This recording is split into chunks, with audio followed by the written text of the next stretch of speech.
प्रेम से बोलिए माता रानी की जय। जय श्री कृष्ण, राधे राधे। प्यारे भक्तगणों, आज है गुप्त नवरात्रि की 8वें दिन और 8वां दिन माँ बगला मुखी को समर्पित है।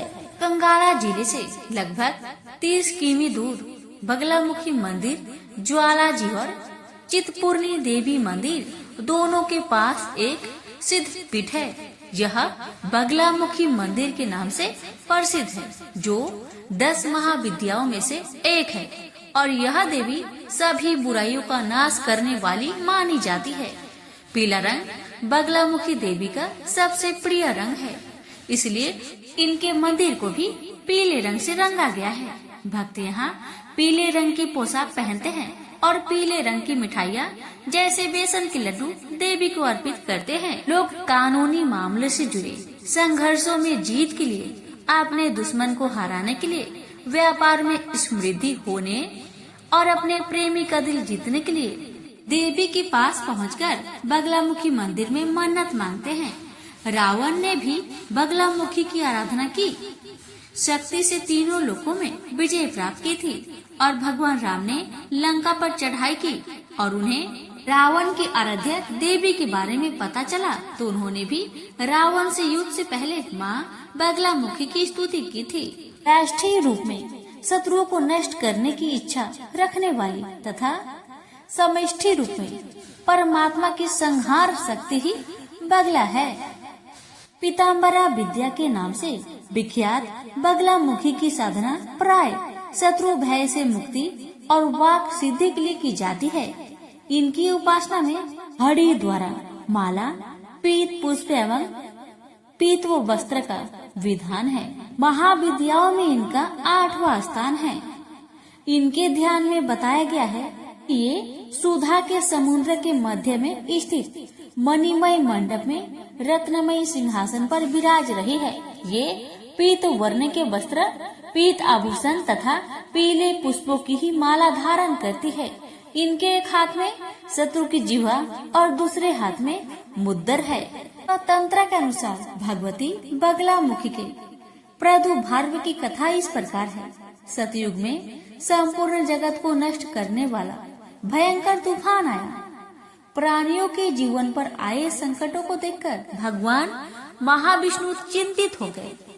वे सौराष्ट्र देश में हरिद्रा सरोवर के समीप जाकर भगवती को प्रसन्न करने के लिए तप करने लगे। श्री विद्या ने उस सरोवर से बगलामुखी रूप में प्रकट होकर उन्हें दर्शन दिया था। विध्वंसकारी तूफान का तुरंत स्तंभन कर दिया। बगलामुखी महाविद्या भगवान विष्णु के तेज से युक्त होने के कारण वैष्णवी है। मंगलावार युक्त चतुर्दशी की अर्धरात्रि में इनका प्रादुर्भाव हुआ था। इस विद्या का उपयोग देवी प्रकोप की शांति, धन धान्य के लिए, पौष्टिक कर्म एवं अभिचारिक कर्म के लिए भी होता है। ये भेद केवल प्रधानता के अभिप्राय से है, अन्यथा इनकी उपासना भोग और मोक्ष दोनों की सिद्धि के लिए की जाती है। युजवेद की पाठक संहिता के अनुसार 10 दिशाओं को प्रकाशित करने वाली सुंदर रूप धारिणी विष्णु पत्नी त्रिलोकी जगत की ईश्वरी मानवता कही जाती है।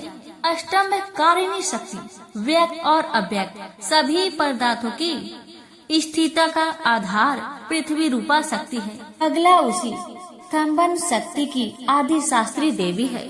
शक्ति रूपा बगला की अष्टमन शक्ति से धूलोक वृष्टि प्रदान करता है।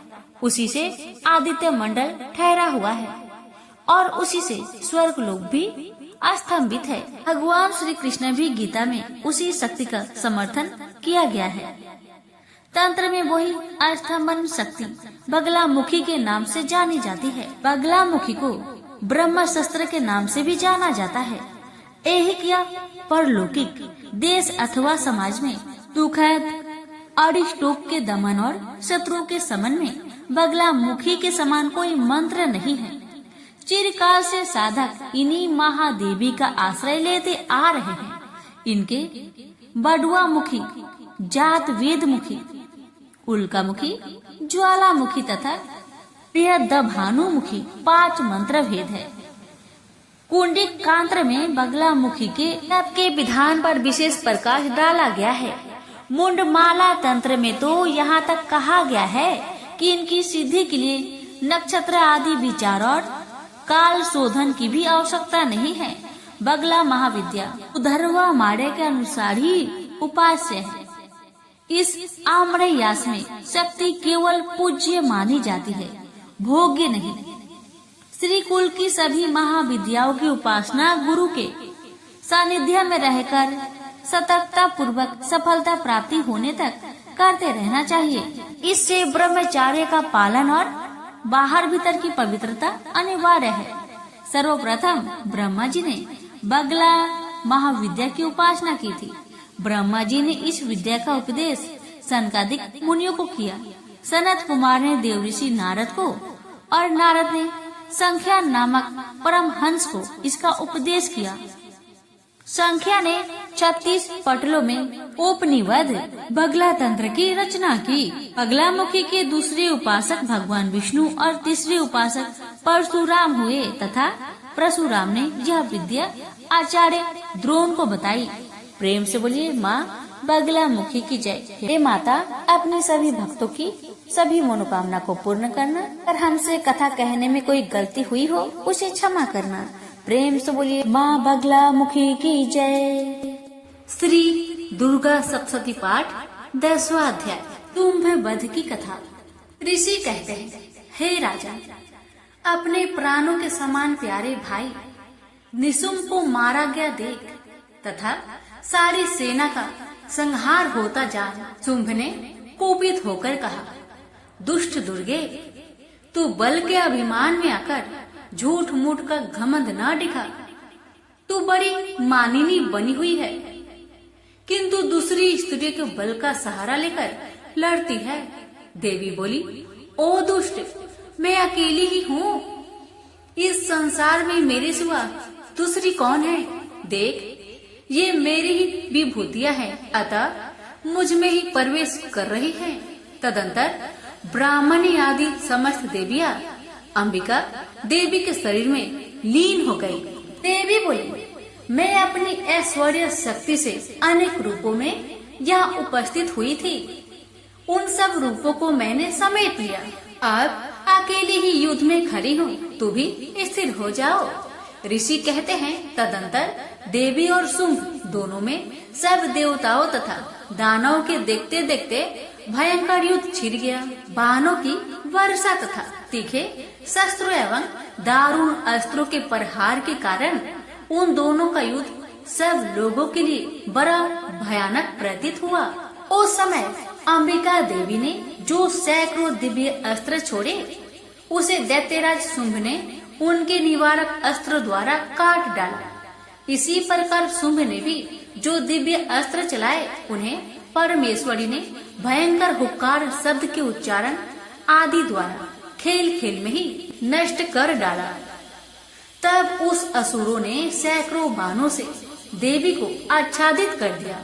यह देख क्रोध से भरी हुई उन देवी ने भी बाण मार कर उसका धनुष काट डाला।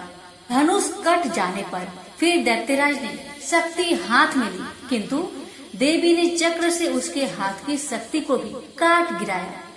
तत्पश्चात दैत्यों के स्वामी शुंभ ने 100 चांद वाली चमकती हुई ढाल और तलवार हाथ में ले उस समय देवी पर धावा किया। उसके आते ही चंडिका ने अपने धनुष से छोड़े हुए तीखे बाणों द्वारा उसकी सूर्य किरणों के समान उज्जवल ढाल और तलवार को तुरंत काट दिया। फिर उस दैत्य के घोड़े और सारथी मारे गए। धनुष तो पहले ही कट चुका था। अब उसने अंबिका को मारने के लिए उद्धत हो भयंकर मुदगर हाथ में लिया। उसे आते देख देवी ने अपने तिछने बाणों से उसका मुद्दर भी काट डाला, जिस पर भी वह असुर मुक्का तान कर बड़े वेग से देवी की ओर झपटा। दैत्यराज ने देवी की छाती में मुक्का मारा, तब उन देवी ने भी उसकी छाती में चांटा जड़ दिया। देवी का थप्पड़ खाकर दैत्यराज शुंभ पृथ्वी पर गिर पड़ा, किंतु पुनः सहसा पूर्ववत उठकर खड़ा हो गया। फिर वह उछला और देवी को ऊपर ले जाकर आकाश में खड़ा हो गया। तब चंडिका आकाश में भी बिना किसी आधार के ही शुंभ के साथ युद्ध करने लगी। उस समय दैत्य और चंडिका आकाश में एक दूसरे से लड़ने लगे। उनका वह युद्ध सिद्ध और मुनियों को विस्मय में डालने वाला हुआ। फिर अंबिका ने शुंभ के साथ बहुत देर तक युद्ध करने के पश्चात उसे उठाकर घुमाया और पृथ्वी पर पटक दिया। पटके जाने पर पृथ्वी पर आने के बाद वह दुष्ट आत्मा दैत्य पुनः चंडिका का वध करने के लिए उनकी ओर बड़े वेग से दौड़ा। तब समस्त दैत्यों के राजा शुंभ को अपनी ओर आते देख देवी ने त्रिशूल से उसकी छाती छेद कर उसे पृथ्वी पर गिरा दिया। देवी के शूल की धार से घायल होने पर उसके प्राण पेखरों उड़ गए और वह समुद्रों, द्वीपों तथा पर्वतों सहित समूची पृथ्वी को कंपाता हुआ भूमि पर गिर पड़ा। उस दुरात्मा के मारे जाने पर संपूर्ण जगत प्रसन्न एवं पूर्ण स्वस्थ हो गया तथा आकाश स्वच्छ दिखाई देने लगा। पहले जो उत्पात सूचक मेघ और उल्कापात होते थे वे सब शांत हो गए तथा उस दैत्य के मारे जाने पर नदियां भी ठीक मार्ग से बहने लगी। उस समय शुंभ की मृत्यु के बाद संपूर्ण देवताओं का हृदय हर्ष से भर गया और गंधर्वगण मधुर गीत गाने लगे। दूसरे गंधर्व बाजे बजाने लगे और अप्सराएं नाचने लगी। पवित्र वायु बहने लगी। सूर्य की प्रभा उत्तम हो गई। अग्निशाला की बुझी हुई आग अपने आप प्रज्वलित हो उठी तथा संपूर्ण दिशाओं के भयंकर शब्द शांत हो गए। पर श्री दुर्गा सप्तशती पाठ 10वां अध्याय समाप्त हुआ। प्रेम से बोलिए देवी माता की जय। माँ भगवती की व्रत कथा। देवी सची परम पिता परमात्मा की आदि शक्ति की एक कला मानी जाती है, एक रूप मानी जाती है। पूर्व काल में जब कहीं स्वयंवर होते थे अर्थात राजा महाराजा अपनी कन्या के विवाह के लिए विभिन्न राज्यों के राजकुमारों को आमंत्रित करके उनमें से अपनी पसंद के वर को चुनने का कन्या को अवसर देते थे, तो देवी सची की ही सर्वप्रथम आह्वान करके स्थापना की जाती थी तथा उनकी पूजा अर्चना करके स्वयंवर की रस्में प्रारंभ होती थी।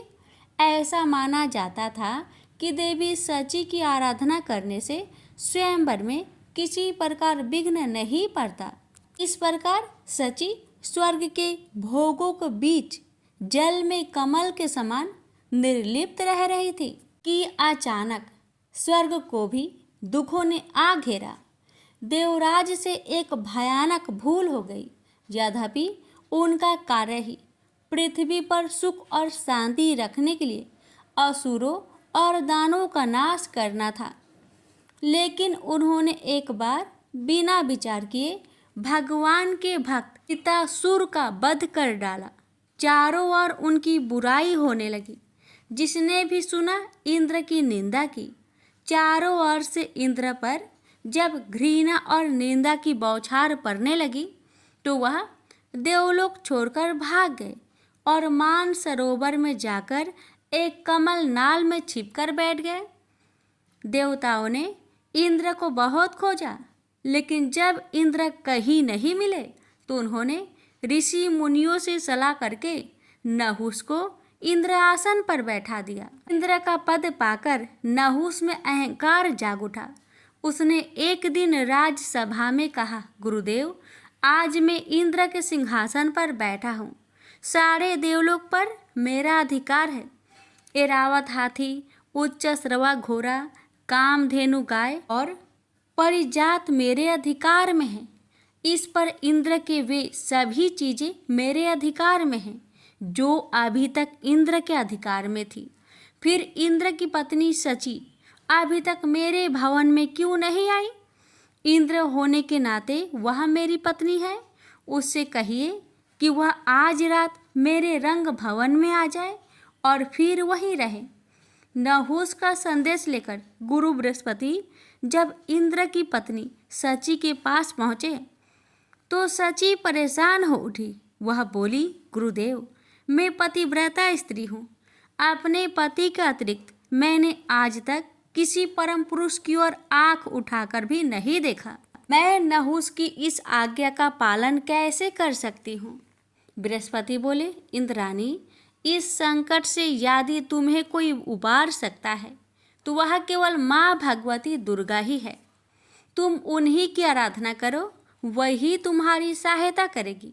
सची बोली, ठीक है गुरुदेव, जाकर नहुस से कह दीजिए कि मैं आजकल देवी की आराधना कर रही हूँ।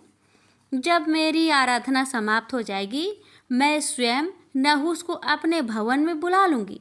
बृहस्पति सची का संदेश लेकर नहुस के पास चले गए तो सची ने देवी की आराधना करनी आरंभ कर दी।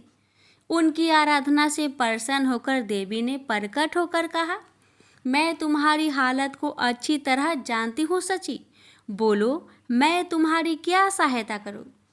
सची बोली, माँ भगवती, न जाने मेरे पति कहाँ चले गए हैं। सारे देवता उन्हें खोज खोज कर थक गए हैं। मैं उनसे मिलना चाहती हूँ। भगवती दुर्गा बोली, मैं जानती हूँ कि इंद्र इस समय कहाँ हैं। तुम मान सरोवर पर चली जाओ, वहाँ मेरी एक मूर्ति रखी है। उस मूर्ति को लोग विश्वकामा देवी के नाम से पुकारते हैं। इंद्र आजकल नियमित रूप से उसी मूर्ति की पूजा करते हैं। वह तुम्हें वही मिल जाएंगे। सची बोली, जग जननी, नहुस को इंद्र का पद पाकर इतना अहंकार हो गया है कि वह देवलोक की प्रत्येक वस्तु की तरह मुझ पर भी अपना अधिकार समझने लगा है। उसने कहा है कि मैं उसके भवन में जाकर उसकी पत्नी के रूप में रहूं। भगवती दुर्गा बोली, नहुस से बचने का उपाय तुम्हें बता देती हूँ। तुम कल नहुस के पास संदेश भेज देना कि किसी ऐसी सवारी से मेरे भवन में पधारे, इसे ऋषि ढोकर लाए। देवी की कृपा से उसी दिन मान सरोवर पर सची की इंद्र के साथ भेंट हो गई और दूसरे दिन उन्होंने एक दासी से कहकर वह संदेश नहुस के पास भिजवा दिया जो देवी ने बताया था। दासी वह संदेश लेकर नहुस की राजसभा में पहुंची और बोली, महाराज, नहुस की जय हो। मैं देवराज इंद्र की पत्नी सची की दासी हूँ। उन्होंने मेरे द्वारा आपके लिए एक संदेश भेजा है। उन्होंने कहा है कि आज रात अपने भवन में वो आपका स्वागत करना चाहती है। नहुस बोला, ओ, यह तो बड़ी प्रसन्नता की बात है। हम रात को सची के भवन में पहुंच जाएंगे। दासी बोली, अवश्य पधारिए महाराज, लेकिन आप देवी के भवन में किसी ऐसी दिव्य सवारी में बैठकर जाए जिसे ऋषि ढो रहे हों। दासी के जाने के बाद नहुस ने सभी ऋषि मुनियों को बुलाकर कहा, आप सब लोग मेरी बात ध्यान से सुनिए। मैं आजकल इंद्रलोक ही क्या, समूचे विश्व का स्वामी हूँ। जिस तरह इंद्र का राज्य और समस्त चल अचल संपत्ति का स्वामी मैं हूँ, उसी तरह पहले इंद्र की पत्नी सची ने भी मुझे अपना पति स्वीकार कर लिया है। ऋषि बोले, यह आप क्या कह रहे हैं महाराज? विश्वास नहीं होता। सची जैसी साध्वी स्त्री ऐसा कैसे कर सकती है? नहुस बोला, आपको विश्वास करना ही पड़ेगा, क्योंकि अभी अभी एक दासी ने मुझे आकर बताया है कि पिछले इंद्र की पत्नी सची ने मुझे पति के रूप में स्वीकार कर लिया है। ऋषि बोले, यह आप क्या कह रहे हैं महाराज? विश्वास नहीं होता। सची जैसी साध्वी स्त्री ऐसा कैसे कर सकती है? नहुस बोला, आपको विश्वास करना ही पड़ेगा, क्योंकि अभी अभी एक दासी ने मुझे आकर बताया कि पिछले इंद्र की पत्नी सची ने मुझे पति के रूप में स्वीकार कर लिया है और कहा है कि मैं ऐसी दिव्य सवारी में सवार होकर सची के भवन में पहुंचूं जिसे ऋषि ढो रहे हों। ऋषि बोले, ऐसी भला कौन सी सवारी है जिसे ऋषि ढोते हैं? हमने तो आज तक ऐसी सवारी नहीं देखी। नहुस बोला, ऐसी सवारी पालकी होती है। आप लोग उसे कहारों के स्थान पर अपने कंधों पर ढोकर ले चलेंगे। मैं इंद्र हूँ, आपको मेरी इस छोटी सी आज्ञा का पालन हर हालत में करना होगा। नहुस की इस आज्ञा को सुनकर ऋषियों को बहुत बुरा लगा। जी चाहा कि नहुस को श्राप दे दे, लेकिन अचानक उनके मन में माँ भगवती ने एक नई भावना जगा दी। उन सभी ने सोचा कि नहुस के सर्वनाश के दिन निकट आ गए हैं, इसलिए उन्हें शांत रहना चाहिए। नहुस ने बड़ी बेचैनी से शाम की प्रतीक्षा की। शाम होते ही उसने ऋषि मुनियों को बुला लिया और एक खुली हुई पालकी में जा बैठा। ऋषियों ने पालकी के दोनों ओर निकले डंडे उसके कंधों पर रख लिए और सची के भवन की ओर चल दिए। ऋषियों ने कभी कंधों पर बोझ ढोया न था, अतः पालकी के डंडों और बोझ के कारण 4 कदम चलते ही उनके कंधे में दर्द होने लगा था, इसलिए उन्हें कदम बढ़ाने में तकलीफ होने लगी। नहुस तो उतावला हो रहा था। उसने पालकी को शीघ्रता के साथ ले जाने के लिए कहा। बेचारे वृद्ध ऋषि जैसे तैसे पालकी को और तेज ले जाने लगे, परंतु नहुस को अभी संतोष नहीं हुआ। ने कोरों से ऋषियों को पीटना प्रारंभ किया। अगस्त्य ऋषि को इससे अत्यंत क्रोध उत्पन्न हुआ और उन्होंने नहुस को भला बुरा कहते हुए श्राप दे दिया। दुष्ट, तू अजगर बनकर पृथ्वी पर गिर जा और लंबे समय तक अपने दुष्कर्मों का फल भोग। और ऐसा ही हुआ। नहुस अपने पापों के प्रतिफल के रूप में अजगर की योनि में पृथ्वी पर सैकड़ों वर्ष तक पड़ा रहा। भगवती दुर्गा की कृपा से देवराज इंद्र पुनः प्रकट हो गए और देवी सची के साथ स्वर्ग के सिंहासन पर बैठकर आनंद पूर्वक रहने लगे। प्रेम से बोलिए भगवती माता की जय।